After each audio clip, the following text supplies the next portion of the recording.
ওয়াযকুর feel কিতাবি Ibrahim, কিতাবে উল্লেখিত ইব্রাহিমের বর্ণনা করুন, ইব্রাহিমের কথা আলোচনা করুন।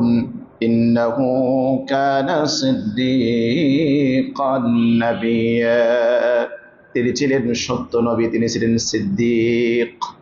ইব্রাহিম আলাইহিস সালাতু ওয়াস সালামের একটা গুণ আল্লাহ রাব্বুল আলামিন এখানে উল্লেখ করলেন, সিদ্দীক, সত্যবাদী। সিদ্দীকের অনেক ব্যাখ্যা এসেছে তাফসীরের মধ্যে।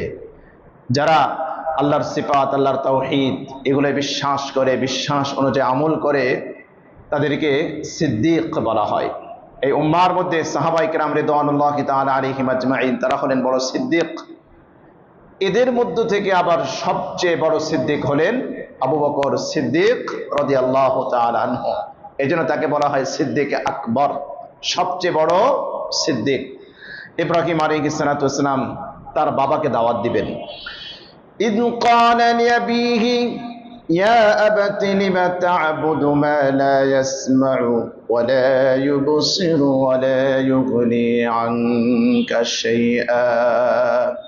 হযরত ইব্রাহিম তার পিতাকে বললেন, হে আমার পিতা, ইয়া আবাতি লিমা তা'বুদু মা লা ইয়াসমা, এমন জিনিসের ইবাদত কেন করেন যা কোনো কিছু শ্রবণ করে না, শুনতে পায় না?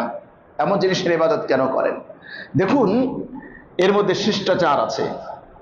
ইব্রাহিম আলাইহিস সালাতু ওয়াস সালাম তিনি তার বাবাকে দাওয়াত দেওয়ার ক্ষেত্রে লজিক ব্যবহার করেছেন, যুক্তি তুলে ধরেছেন।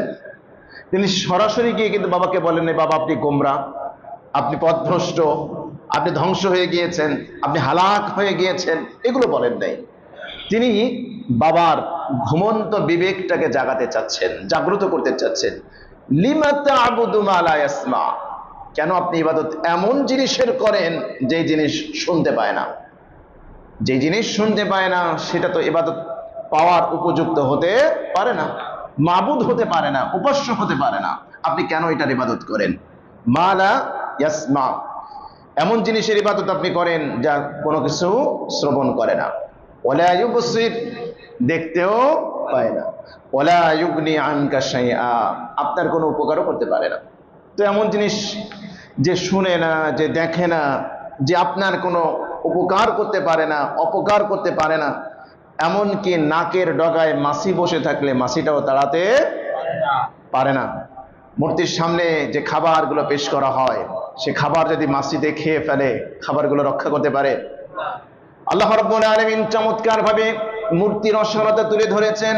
ইয়া আইয়ুহান নাসু দুরিবা মাতালুন ফাসতামিউ লাহু ইন্নাল্লাযীনা তাদউনা মিন দুনিল্লাহি লা ইয়াখলুকু যুবাবান ওয়ালা ইজতামাউ লাহু। আল্লাহ রাব্বুল আলামিন মানুষকে ডেকে বলছেন, ইয়া আইয়ুহান নাস, হে দুনিয়ার মানুষ, দুরিবা মাসাল, একটা দৃষ্টান্ত দেওয়া হচ্ছে। ফাসতামিউনা, মনোযোগ সহকারে শোনো। হে দুনিয়ার মানুষ, তোমাদের সামনে আল্লাহর পক্ষ থেকে একটা এক্সাম্পল পেশ করা হচ্ছে, একটু মনোযোগ দাও, মনোযোগ দিয়ে শোনো। ইন্নাল্লাযীনা তাদউনা মিন দুনিল্লাহ, যারা আল্লাহ ছাড়া অন্য কোনো কিছুর ইবাদত করে, অন্য কোনো জিনিস, অন্য কোনো বস্তুকে উপাস্যরূপে গ্রহণ করে, লা ইয়াখলুকু যুবাবা, তারা একটা মাছি, একটা মশাও সৃষ্টি করতে পারে না। পারে? ওয়ালা ইজতামাউ লাহু, যদিও সমস্ত উপাস্যদেরকে একত্রিত করা হয়, জমা করা হয়, তারপর একটা মশা বানাতে পারবে? একটা মাছি বানাতে পারবে? আল্লাহ রাব্বুল আলামিন বলেন, সৃষ্টি করা তো অনেক পরের কথা। ওয়া ইয়াসলুবুহুমুয যুবাবু শাইআন লা ইস্তানকিযুহু মিনহু, মাছি যদি কোনো কিছু ছিনিয়ে নিয়ে যায়, কোনো খাবার যদি খেয়ে ফেলে, এটা তাড়ানোর যোগ্যতা ও ক্ষমতাও তাদের নেই। মাছি খাবার নিয়ে গেলে বাধা দেওয়ার মতো এতটুকু ক্ষমতাও তাদের নেই। তো যাদের ক্ষমতা শূন্যের কোঠায়, যারা নিজেকে রক্ষা করতে পারে না, সেভ করতে পারে না, সে কেমনে রব হয়, কেমনে খোদা হয়, কেমনে উপাস্য হয়? ইব্রাহিম আলাইহিস সালাতু ওয়াস সালাম এটি বলছেন, হে আমার পিতা, লিমা তা'বুদু মা লা ইয়াসমাউ ওয়া লা ইউবসিরু ওয়া লা ইউগনি আনকা শাইআ, কেন আপনি ইবাদত করেন এমন জিনিসের যা শোনেও না, দেখেও না, আবার আপনার কোনো উপকারও করতে পারে না? এমনকি নিজের অস্তিত্বের জন্য অন্যের মুখাপেক্ষী। অস্তিত্বে আসার জন্য অন্যের মুখাপেক্ষী না? যেই জিনিস নিজের অস্তিত্ব প্রকাশের জন্য অন্যের মুখাপেক্ষী হয়, সেই জিনিস কোনোদিন রব হতে পারে, মাবুদ হতে পারে না। আল্লাহু আকবার। এজন্য আল্লাহ রাব্বুল আলামিন সূরা ইখলাসের মধ্যে তার পরিচয় দিয়েছেন, কুল হুয়াল্লাহু আহাদ আল্লাহুস সামাদ, যিনি অমুখাপেক্ষী। পৃথিবীতে যদি কোনো ব্যক্তি রব দাবি করে, কোনো ব্যক্তি যদি খোদা দাবি করে, আল্লাহ দাবি করে, তাহলে আমরা একটা প্রশ্ন করতে চাই, আপনি কি অমুখাপেক্ষী না মুখাপেক্ষী? আল্লাহ ছাড়া তাম পৃথিবীতে যা আছে কোনো কিছুই অমুখাপেক্ষী নয়। যার অস্তিত্বের জন্য, সৃষ্টির জন্য, টিকে থাকার জন্য অন্যের উপর ডিপেন্ডেন্ট, এমন কোন জিনিস কোনোদিন রব হতে পারে না, মাবুদ হতে পারে না। পিতার ঘুমন্ত বিবেকটাকে জাগানোর জন্য চেষ্টা করছেন। ইয়া আবাতি ইন্নী ক্বাদ জাআনি মিনাল ইলম, হে আমার পিতা, ক্বাদ জাআনি মিনাল ইলম মা লাম ইয়াতিকা ফাত্তাবি'নি আহদিকা সিরাতান সাবিয়্যা। হে আমার পিতা, আমার কাছে এমন ইলম, এমন জ্ঞান এসেছে, আল্লাহ রাব্বুল আলামিন আমাকে এমন জ্ঞান দিয়েছেন, এমন ইলম দিয়েছেন, মা লাম ইয়াতিক, যা আপনার কাছে আসে নাই। আমাকে আল্লাহ রাব্বুল আলামিন নবুয়তের এমন ইলম দিয়েছেন, ইলমে ওহী দিয়েছেন, এমন বিধিবিধান আমি জানি যেটা আপনি জানেন না। আপনার কাছে সেই ইলম নাই, সেই নলেজ আপনার কাছে নাই। ফাত্তাবি'নি, সুতরাং আপনি আমার অনুসরণ করেন। আহদিকা সিরাতান সাবিয়্যা, আমি আপনাকে সঠিক সহজ সরল পথ দেখাবো। মূর্তি আপনাকে পথ দেখাতে পারবে না, দেবতা আপনাকে পথ দেখাতে পারবে না, তার কাছে ইলম নাই, সে বুঝে না, সে মাবুদ না, সে মানুষের সৃষ্টি, সে কাল্পনিক। আপনি যদি আমার অনুকরণ করেন, তাহলে আমি আপনাকে সিরাতান সাবিয়্যা, আমি আপনাকে সঠিক রাস্তা দেখাবো। আল্লাহু আকবার। ইয়া আবাতি লা তা'বুদিশ শাইতান, হে আমার পিতা, লা তা'বুদিশ শাইতান, শয়তানের উপাসনা করবেন না। ইন্নাশ শাইতানা কানা লির-রাহমানি আসিয়া, শয়তান রহমান দয়াময় আল্লাহর বড় অবাধ্য। প্রশ্ন হতে পারে, ইব্রাহিম আলাইহিস সালাতু ওয়াস সালামের পিতা তো শয়তান পূজা করতো না, করতো? মূর্তি পূজা করতো। তাহলে কেন তিনি বললেন ইয়া আবাতি লা তা'বুদিশ শাইতান, হে পিতা, আপনি লা তা'বুদিশ শাইতান, শয়তানের উপাসনা করবেন না। এ সকল দেবদেবী প্রতিমা, এগুলোর পূজা করা প্রকারান্তরে কার পূজা করা? শয়তানের পূজা করা। এই রাস্তা কে দেখিয়েছে? শয়তান দেখিয়েছে।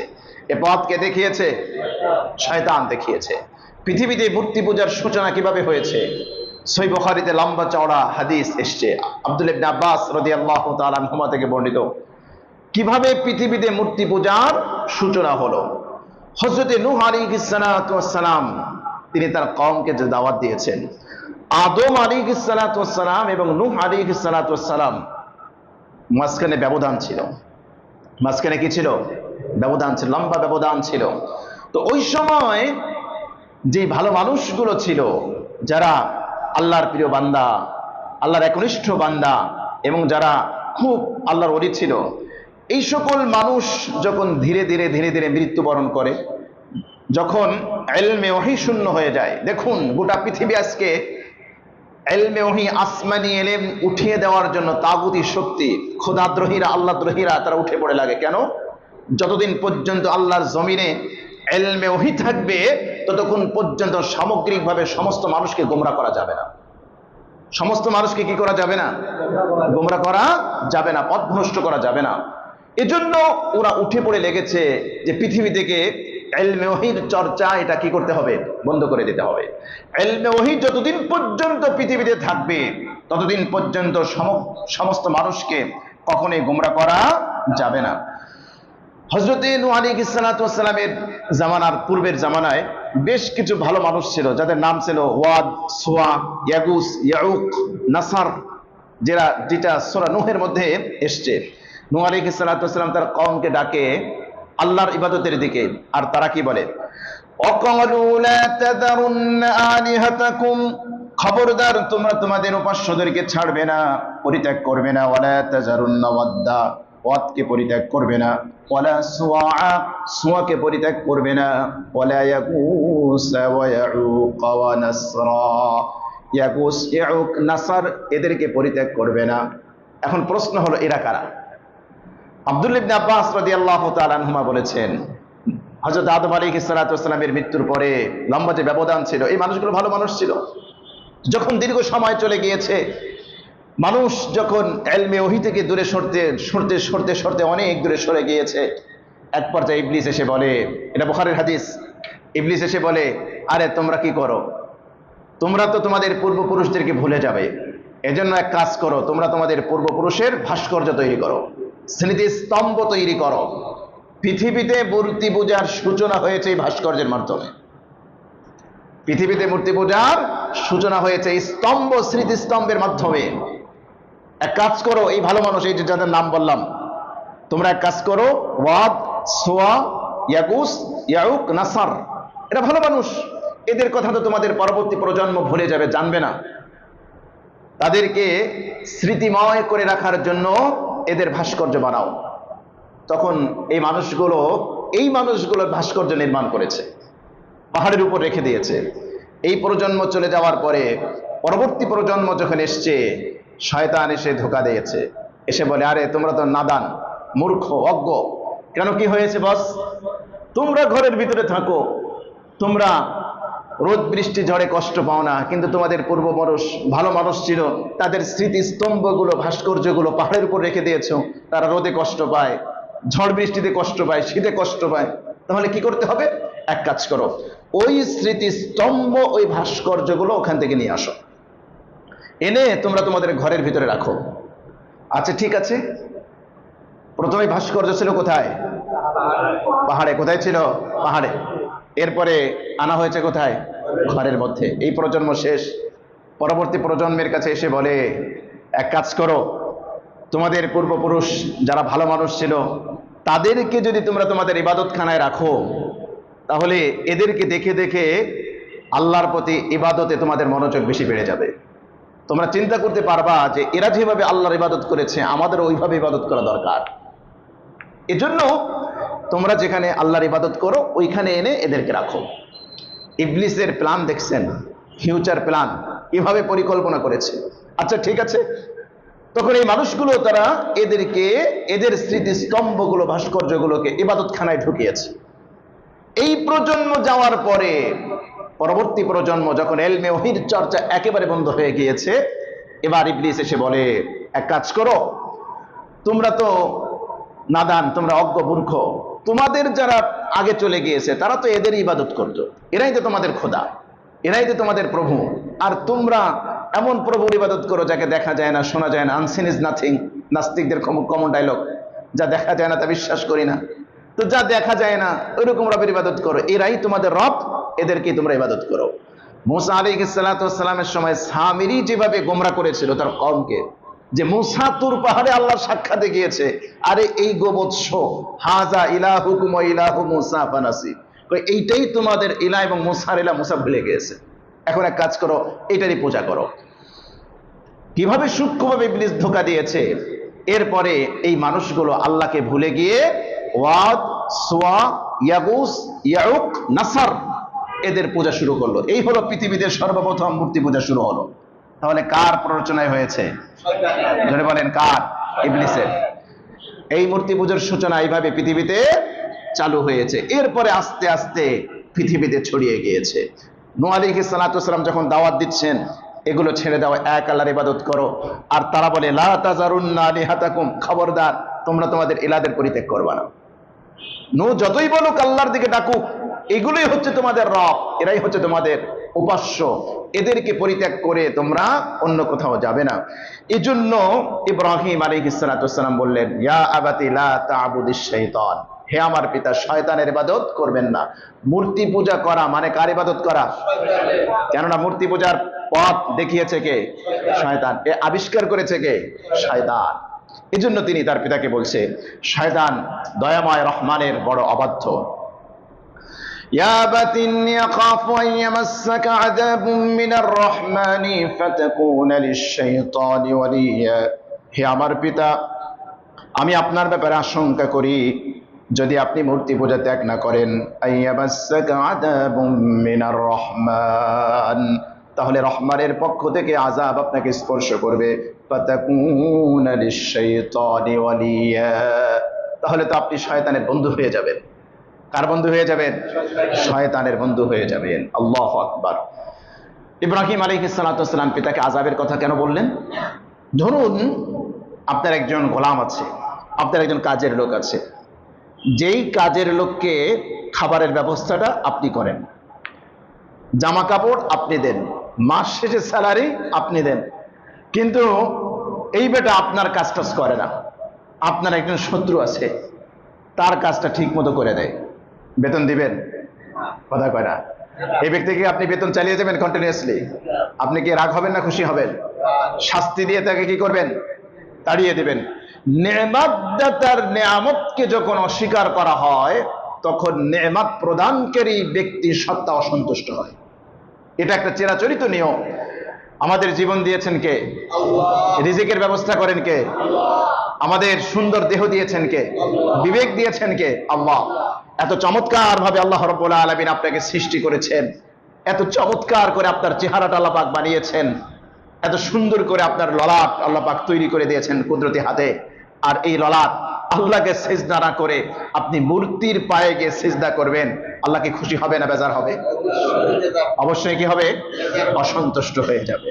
এজন্য ইব্রাহিম আলাইহিস সালাতু ওয়াস সালাম বললেন, বাবা আপনাকে বানিয়েছে আমার আল্লাহ, আপনাকে তৈরি করেছেন আল্লাহ, সৃষ্টি করেছেন আল্লাহ, রিজিক দেন আল্লাহ, আপনাকে বাঁচিয়ে রেখেছেন আল্লাহ, অক্সিজেন দেন আল্লাহ। আল্লাহর খেয়ে, আল্লাহর পরে, আল্লাহর দেওয়া জীবন, আল্লাহর দেওয়া শক্তি আপনি ব্যয় করেন মূর্তি পূজায়, এটা তো বড় নাফরমানি। এরকম নাফরমানি যারা করে তারা কিন্তু শাস্তির উপযুক্ত। এতক্ষণ পর্যন্ত ইব্রাহিম আলাইহিস সালাতু ওয়াস সালাম পিতাকে দাওয়াত দিয়েছেন, পিতা শুনছেন পুত্রের কথা। মানুষ দেখুন, মানুষের ধর্মের বিশ্বাস এত স্ট্রং, মানুষের ধর্মের বিশ্বাস এত স্ট্রং, এই বিশ্বাসের জন্য, এই ধর্মের জন্য মানুষ অকাতরে জীবন বিলাতে পারে। পারে কি পারে না? অবশ্যই পারে। পৃথিবীতে যদি আপনাকে অফার করা হয়, আপনাকে 100 কোটি টাকা দিব, এর বিনিময়ে আপনার জীবনটা নিয়ে নিব, আপনি দিবেন? কোন বুদ্ধিমান মানুষ দিবে? বলবে যে আমি যদি বেঁচেই না থাকি তাহলে আমি টাকা দিয়ে কি করব? বলবে কি বলবে না ভাই? অবশ্যই বলবে। কিন্তু এই মানুষ ধর্মের জন্য, আল্লাহর জন্য, রসুলের জন্য হাসতে হাসতে জীবন বিলিয়ে দেয়। এরকম মর্দে মুজাহিদ আছে না নাই? মোমেন আছে না নাই? তাহলে বোঝা গেল সম্পদের চেয়ে মানুষের কাছে তার ধর্মের বিশ্বাস এটা বেশি স্ট্রং, এটা বেশি ভ্যালুয়েবল, এটার মূল্য কি বেশি? বেশি না? আল্লাহু আকবার। স্বাভাবিকভাবে মানুষ দুনিয়াতে কলিজার টুকরো সন্তানকে ভালোবাসে নাকি ভালোবাসে না? আল্লাহু আকবার, ভালোবাসে। মূর্তির প্রতি বিশ্বাস একটা ফেক ফেইথ, যেই ফেইথ, যে বিশ্বাসের কোনো ভিত্তি নাই, কোনো দলিল নাই, স্ট্রং কোনো দলিল কিচ্ছু নাই, একটা অলীক চিন্তা চেতনার উপর বিশ্বাস করে যেটা গড়ে উঠেছে, সেটার জন্য যেহেতু ইব্রাহিম আলাইহিস সালাতু ওয়াস সালামের পিতা মূর্তি পূজক ছিলেন, মূর্তি পূজা করতেন, তারপরেও তার বিশ্বাস, তার চিন্তা চেতনা এগুলোর বিরুদ্ধে বলেছে সন্তান। এবার সন্তানকে কি বলে শোনেন, আমাদের এখান থেকে খোরাক নেওয়া দরকার। একজন মূর্তি পূজক যদি মূর্তি পূজার মহাব্বতে পড়ে, প্রেমে পড়ে সন্তানকে পর্যন্ত পরিত্যাগ করতে পারে, আপনি ধর্মের জন্য কি করেছেন? ইসলামের জন্য আমাদের ভালোবাসা কতটুকু আছে ভাই, একটু চিন্তা করেন। قال أراغب أنت عن آلهتي يا إبراهيم لئن لم تنته لأرجمنك واهجرني مليا। কি ব্যাপার ইব্রাহিম? আরাগিবুন আনতা আন আলিহাতি, হে ইব্রাহিম তুমি কি আমার উপাস্য থেকে তুমি কি বিমুখ হচ্ছ? ইয়া ইব্রাহিম, হে ইব্রাহিম, আনতা আন আলিহাতি, তুমি কি আমার উপাস্য, আমি যার ইবাদত করি, আমি যার উপাসনা করি, আমি যার পূজা করি, এগুলো থেকে আরাগিবুন, তুমি কি বিমুখ হয়ে যাচ্ছ, তুমি কি দূরে সরে যাচ্ছ? পিতা কি বলে, হে ইব্রাহিম তোমার ভাবসাব তো ভালো মনে হচ্ছে না, তোমার অ্যাক্টিভিটিস সন্দেহজনক, তুমি এক আল্লাহর কথা বলো, মূর্তির সমালোচনা করো, তোমার আচরণ কি সন্দেহজনক গতিবিধি পর্যবেক্ষণ করতে পারবে। দেখেন না, আমাদের এইখানে দেওয়ালে দেওয়ালে পোস্টার টানানো ছিল, জঙ্গির আলামত।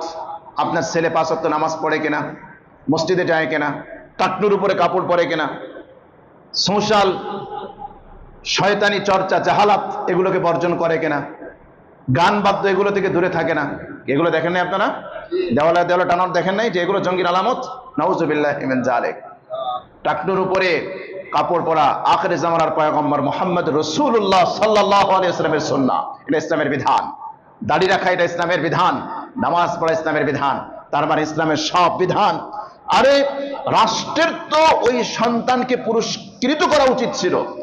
যে সন্তান মদকে ত্যাগ করেছে, মাদক পরিত্যাগ করেছে, গান বাদ্য পরিত্যাগ করেছে, জিনা ব্যভিচার পরিত্যাগ করেছে, যে সন্তান কলিজার টুকরো নামাজ পড়ে, 5 ওয়াক্ত নামাজ পড়ে, যে সন্তান কোরআন পড়ে, সেই সন্তানকে তো রাষ্ট্রীয়ভাবে পুরস্কৃত করা উচিত ছিল। আফসোস করে বলতে হয়, নামধারী মুসলিম দেশে আমাদের অবস্থা এমন, এদেরকে জঙ্গিবাদী ট্যাগ দেওয়া হয়। কথা বলেন ঠিক কিনা? এগুলো তো ছিল। ইব্রাহিম আলাইহিস সালাম বলতেছে, সন্তান ব্যাপারকে হাব ভাব তো ভালো মনে হচ্ছে না, তুমি এক আল্লাহর কথা বলো, মূর্তির সমালোচনা করো, তোমার তো ভাবসা বেশি ভালো মনে হচ্ছে না?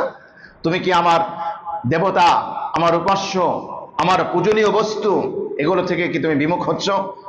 লাইল্লাম তানতাহি লাআরজুমান্নাক, শুনে রাখো ইব্রাহিম, যদি তুমি তোমার এই কাজ থেকে বিরত না হও, লাআরজুমান্নাক, আমি তোমাকে পাথর নিক্ষেপ করে হত্যা করব।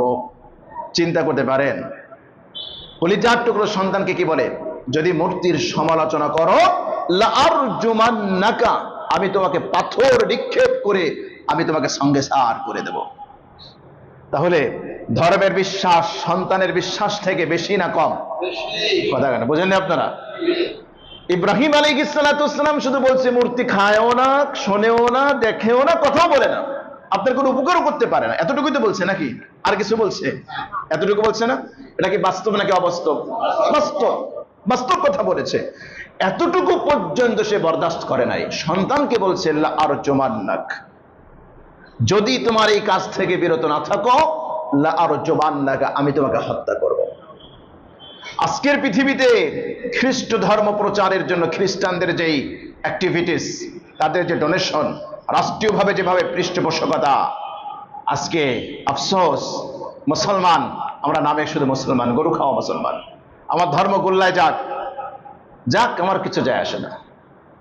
মানুষ খ্রিস্টান হয়ে যাক, আমার কোনো ভ্রুক্ষেপ নাই। মানুষ গুমরা হয়ে যাক, এতে আমার কোনো ভ্রুক্ষেপ নাই। আখিরে জামানার পয়গম্বরের সিফাত এটা হতে পারে না। আখির জামানার পয়গম্বরের উম্মতের সিফাত কোয়ালিটিটা হতে পারে না। দিন আপনার চোখের সামনে নষ্ট হয়ে যাবে, মানুষ জাহান্নামের দিকে চলে যাবে, আপনার হৃদয়ে রক্তক্ষরণ হবে না, আল্লাহর কাছে দাঁড়ানো এত সহজ হবে না। জবাব দিতে হবে, আল্লাহর কাছে জবাব দিতে হবে।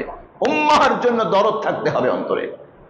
শুধুমাত্র ব্যক্তিগতভাবে আপনি ইবাদত করতে করতে করতে করতে করতে করতে একেবারে অনেক কিছু হয়ে গেলেন, উম্মার কোনো ফিকির আপনার মধ্যে থাকলো না, প্রিয় ভাই, আপনি কোনোদিন প্রকৃত মুসলিম মুমিন হতে পারবেন না। এটা ইসলামের বৈশিষ্ট্য নয়। আজকে বড় বড় যারা মুসলমান, বড় বড় ব্যবসায়ী, বড় বড় ডাক্তার, বড় বড় সুশীল বুদ্ধিজীবী, ইসলামের সহযোগিতা করা তো দূরের কথা, যখন এই মানুষগুলোকে দাওয়াত দিতে যাওয়া হয়, যখন এই মানুষগুলোর পিছনে সময় ব্যয় করা হয়, আমরা দেখেছি বিগত সময় তাদেরকে ধরে ধরে জেলখানায় বন্দী করা হয়েছে। আল্লাহু আকবার। মুফতি জুবায়ের আমার এক ভাই, দিনী ভাই, বহু মানুষকে দাওয়াত দিয়ে যারা খ্রিস্টান হয়েছিল সেই মানুষগুলোকে আবার ইসলামের দিকে নিয়ে এসেছে। নাম শুনেছেন আপনারা অনেকে। কিন্তু এই ভাইটাকে পর্যন্ত জেলখানায় বন্দী করা হয়েছে কেন? পার্বত্য চট্টগ্রামে দাওয়াতের কাজ করেছে। অথচ সেই সুদূর ইউরোপ আমেরিকা থেকে এসে খ্রিস্টান পাদ্রীরা ঘাঁটি গেড়ে মিথ্যা কথা বলে মানুষের ঈমান চুরি করতেছে, তাদেরকে পারলে সরকার আরো বেশি পুরস্কৃত করেছে। এই হলো আমাদের অবস্থা। জবাব আমাদেরকে আল্লাহর কাছে দিতে হবে। ইব্রাহিম আলাইহিস সালামের পিতা বললেন, ইব্রাহিম, লাইল্লাম তানতাহি, যদি বিরত না হও, লাআরজুমান্নাক, আমি তোমাকে হত্যা করব, পাথর নিক্ষেপ করব।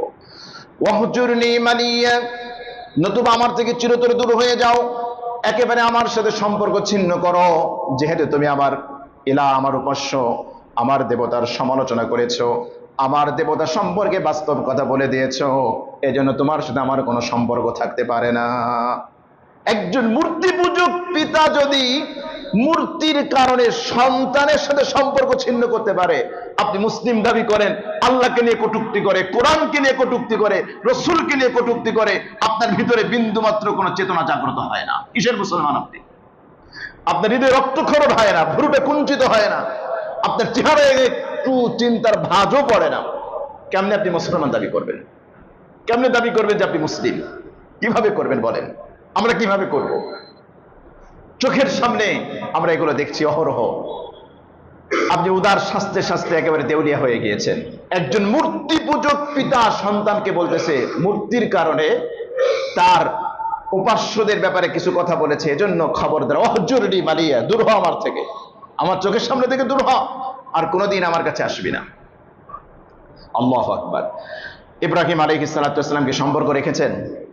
কথা বলেন, সম্পর্ক রেখেছেন? রাখেন নাই। চলুন আমরা একটু সূরা মুমতাহিনা থেকে ঘুরে আসি।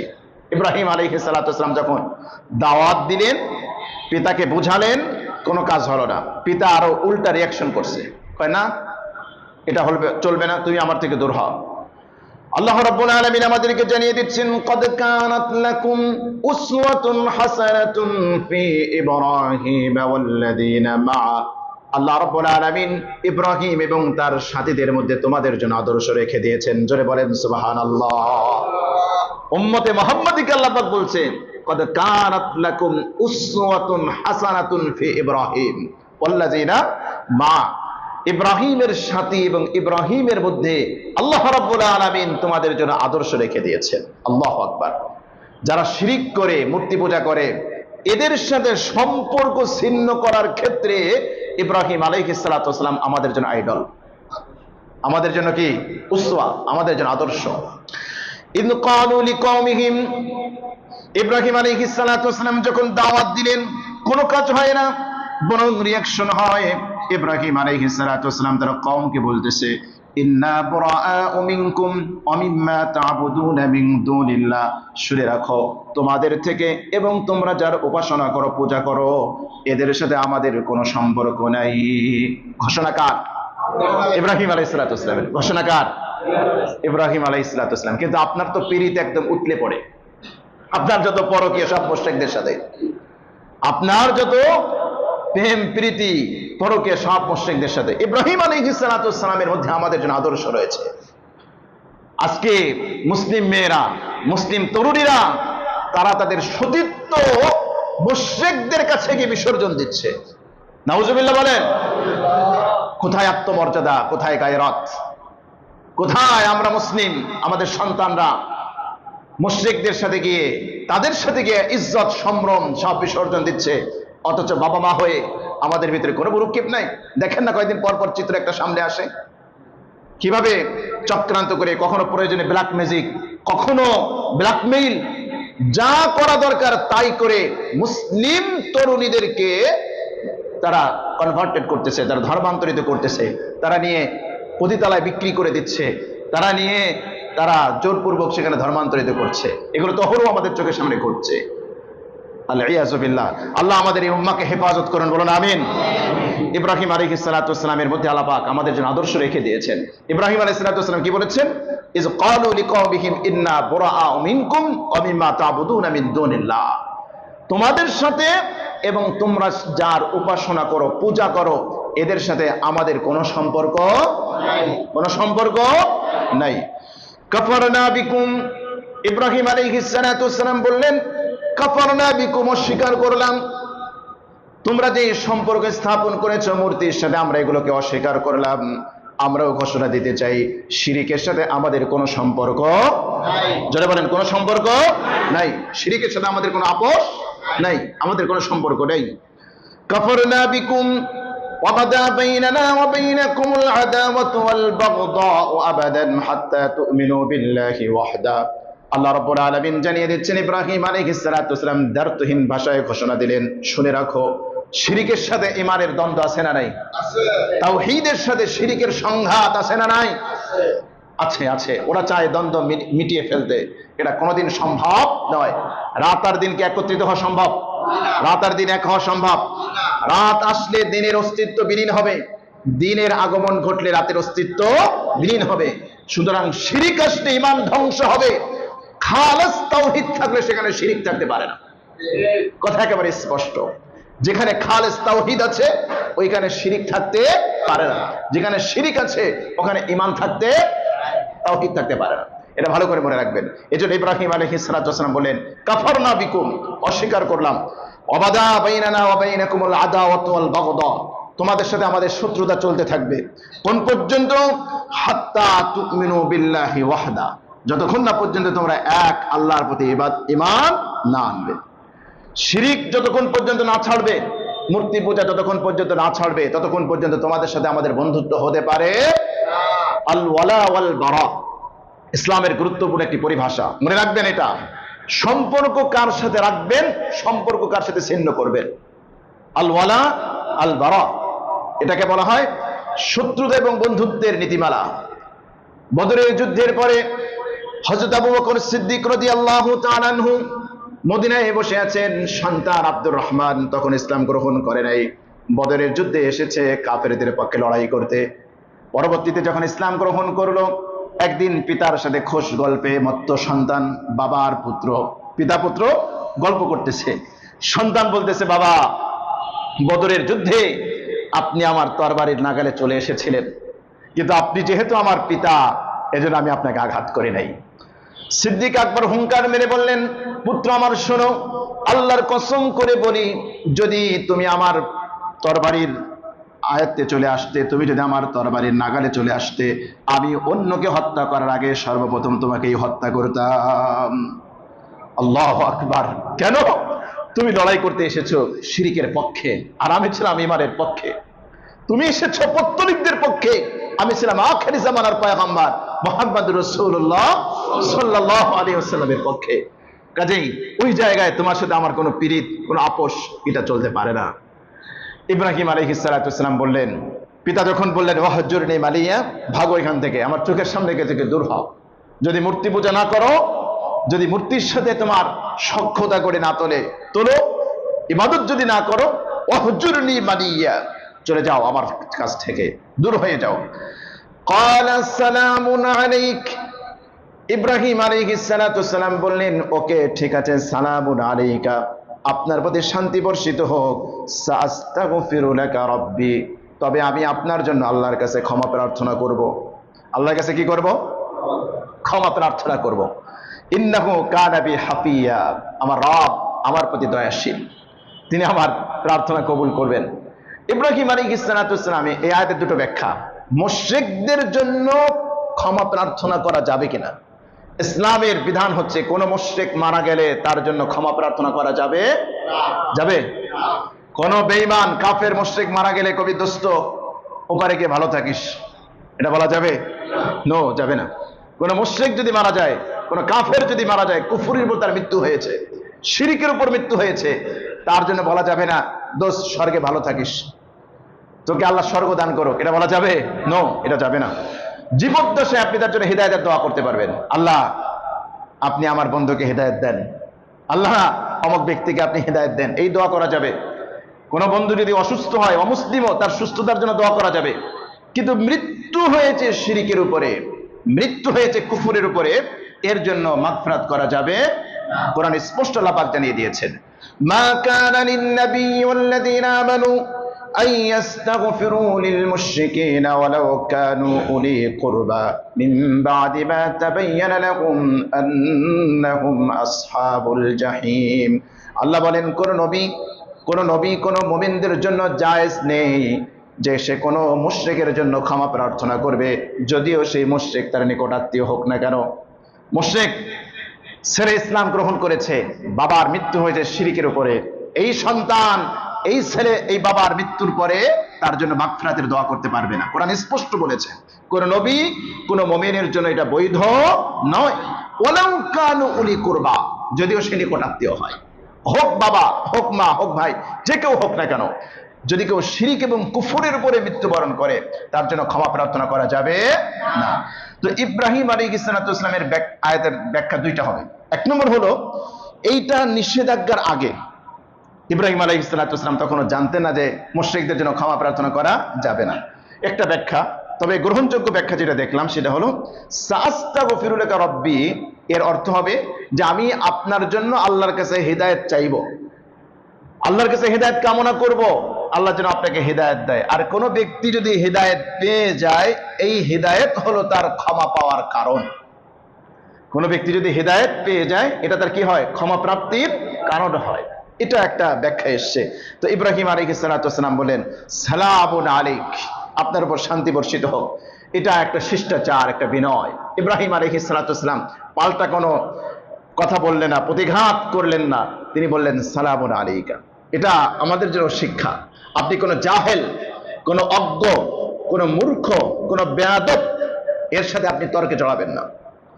ওয়াইদা খাতাবাহুমুল জাহিলুন ক্বালু সালামা। আল্লাহ রাব্বুল আলামিন কোরআনের মধ্যে জানিয়ে দিচ্ছেন, রহমানের বান্দাদের একটা বৈশিষ্ট্য হলো এই, যখন কোনো অজ্ঞ, কোনো মূর্খ ব্যক্তি আপনার সাথে ঝগড়া করতে আসে না এরকম, গায়ে পড়ে ঝগড়া করবে, টেনে ধরে ঝগড়া করবে, অহেতুক অনর্থক ঝগড়ার কোনো কারণ নেই, তারপরেও ঝগড়া করবে, আপনি যদি রহমানের বান্দা হয়ে থাকেন আপনি এড়িয়ে যাবেন। আপনি বলবেন সালামুন আলাইক লা নাবতাগিল জাহিলিন। আমরা জাহেলদের পথ অনুসরণ করি না। নির্দেশ কার? আল্লাহ। বলেন কার? ওয়াইদা সামিউল লাগওয়া আরাদু আনহু, যখন তাদের থেকে কোনো অসার কথাবার্তা শুনে আল্লাহর বান্দারা মুখ ফিরিয়ে নেয়, আর তারা স্পষ্ট ঘোষণা করে দেয় এই জাহেল মূর্খদের সাথে আমাদের সম্পর্ক নেই, তোমার পথ তোমার, আমার পথ আমার। নির্দেশ কার? আল্লাহ। আমরা এটা মনে রাখবো, কেউ ঝগড়া করতে আসলেই আমরা তার গায়ে পড়ে ঝগড়া করব না, ইনশাআল্লাহ। ইব্রাহিম আলাইহিস সালাতু ওয়াস সালাম বলেন সালামুন আলাইক, আপনার উপর শান্তি বর্ষিত হোক, আপনি আমার জন্য, আমি আপনার জন্য ক্ষমা চাইবো। ইন্নাহু কানা বিহাফিয়া ওয়া আতাজিলুকুম।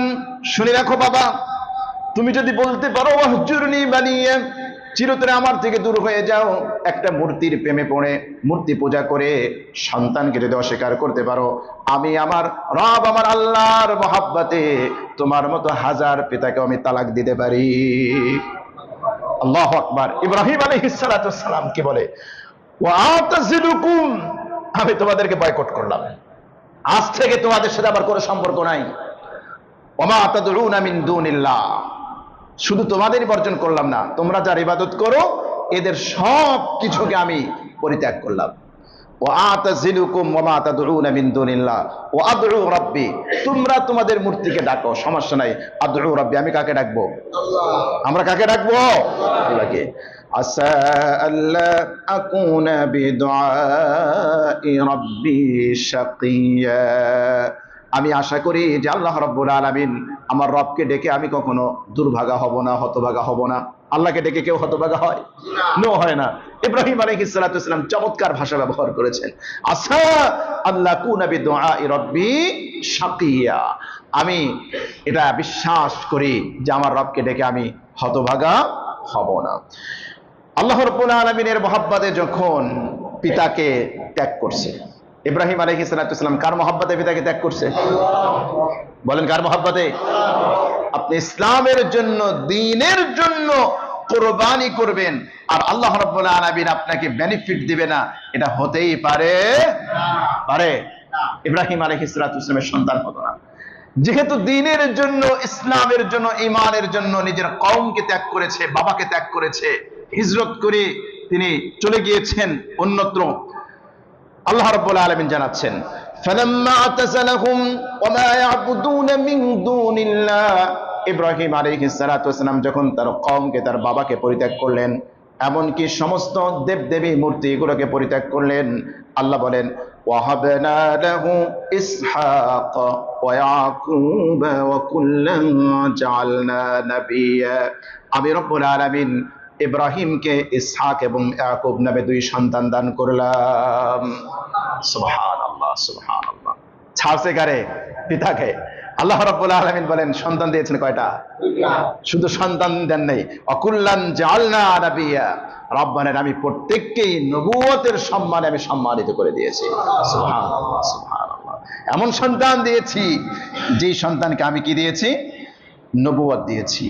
ওয়াহাবনা লাহুম মির রাহমাতিনা ওয়াজআলনা লাহুম লিসানা সিদকিন আলিয়্যা, আমি তাদেরকে আমার রহমত দিয়েছি। ওয়াজআলনা লাহুম লিসানা সিদকিন আলিয়া, এবং আমি তাদের সবাইকে যশ খ্যাতি দিয়েছি, এমন পুরস্কারে পুরস্কৃত করেছি ওই মুশরিকরাও ইব্রাহিম আলাইহিস সালাতু ওয়াস সালামের প্রশংসা করে। করে কি করে না? ইব্রাহিম আলাইহিস সালাতু ওয়াস সালাম এমন এক কেন্দ্র, এমন এক জায়গায় আছেন, তাকে নিয়ে মুশরিকরাও বলে যে আমরা ইব্রাহিমের অনুসারী, ইহুদিরা বলে আমরা ইব্রাহিমের অনুসারী, খ্রিস্টানরা বলে যে আমরা ইব্রাহিমের অনুসারী, আর আমরা মুসলিমরা তো আছি। আমরা মুসলিমরা তো কি আছি। যদিও তারা দাবি করে যে ইব্রাহিম ইহুদি ছিলেন, ইব্রাহিম খ্রিস্টান ছিলেন, আল্লাহ পাক জবাব দিচ্ছেন যে ইব্রাহিম ইহুদিও ছিলেন না, খ্রিস্টানও ছিলেন না, মুশরিকও ছিলেন না। কি ছিলেন? তিনি ছিলেন একনিষ্ঠ মুসলিম।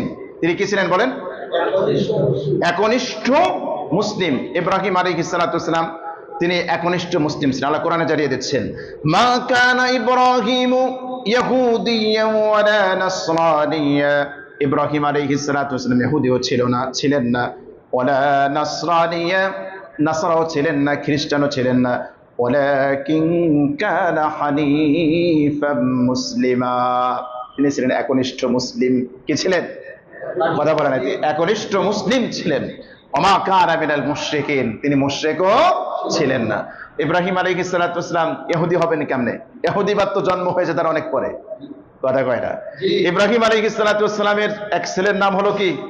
ইসহাক। ইসহাক। আরেক ছেলের নাম হলো ইসমাইল।